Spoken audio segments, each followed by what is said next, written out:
All right, before I let you go, we're all on the Matildas bandwagon. We're going to stay here for quite some time, and I know you've been on it as well. I tell you what, as I was here in Brisbane walking to one of the live sites last night, I've never seen so many middle-aged men wearing jerseys with women's names on the back, and it was so good to see. Are you one of those? And more seriously, you made an announcement about more money for team sport. What have you felt during this period?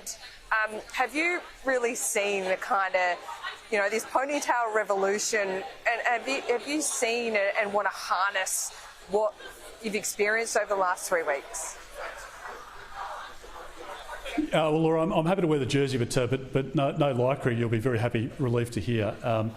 I think the excitement has just been palpable, and I know with my own daughter, Beck's now 21, but those role models, that inspiration, and not just for young girls but for young boys as well, that's the true legacy of the Matildas campaign in this World Cup. And we made an announcement that we thought a fitting legacy for the work of not just the Matildas too. I mean, the Diamonds have won their World Cup, the women's team in the UK with their success in the Ashes series, across every sport and every endeavour.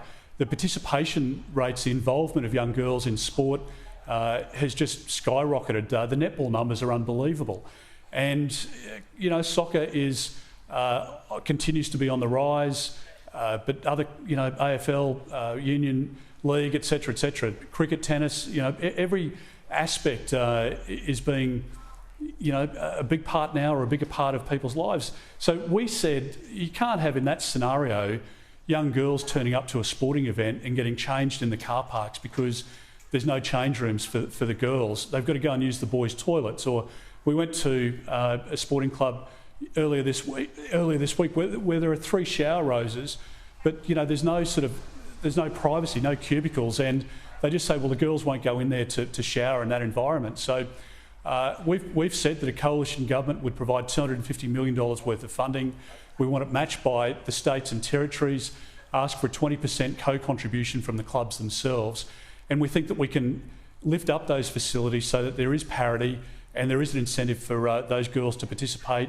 It also means that the families won't be paying the levy that they'd otherwise have to pay, because the clubs are going to have to do the work, the upgrades, the renovations in any scenario. So I think it's a sensible proposition. I hope the PM can pick it up, and there should be bipartisan support for something like that, because that'll be a great legacy for millions of kids playing sport for decades to come. It certainly would be, and it sounds like a no-brainer to me. Peter Dutton, thanks so much for your time. I think it's safe to return home on probably Saturday morning. We'll see you soon.